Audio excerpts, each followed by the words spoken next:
வணக்கம். வசியம்ல பாத்தீங்கன்னா பல வகைகள் இருக்கு.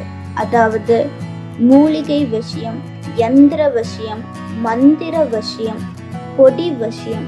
அதுல ஒரு வகை தான் திலர்த்த வசியம்.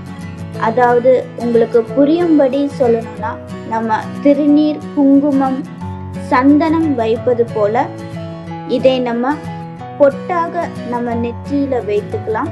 இது மிகவும் எளிமையான ஒரு வசிய முறை. இதற்கு நமக்கு ஒரே ஒரு பொருள் மட்டும் இருந்தா போதும். அது என்னன்னு சொல்லி பார்த்தீங்கன்னா கோரோசனை.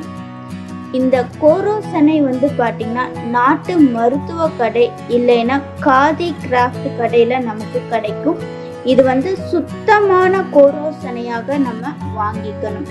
வாங்கி சனிக்கிழமை தயிரிலும், புதன் செவ்வாயில் பாலிலும், திங்கள் வியாழக்கிழமை நெய்யிலும், ஞாயிறு வெள்ளிக்கிழமை தேனிலும் இதை குளத்தி நம்ம முகத்தில் திலர்த்தமிட்டு சென்றால் நம்ம தேவர்கள் முதல் யாவருமே வசியமாவது மட்டும் இல்லாமல் நம்ம இஷ்ட சக்திகள் பெற்று சுகமாக எந்தவித கவலையும் இன்றி வாழலாம்னு சித்தர்கள் சொல்லியிருக்காங்க.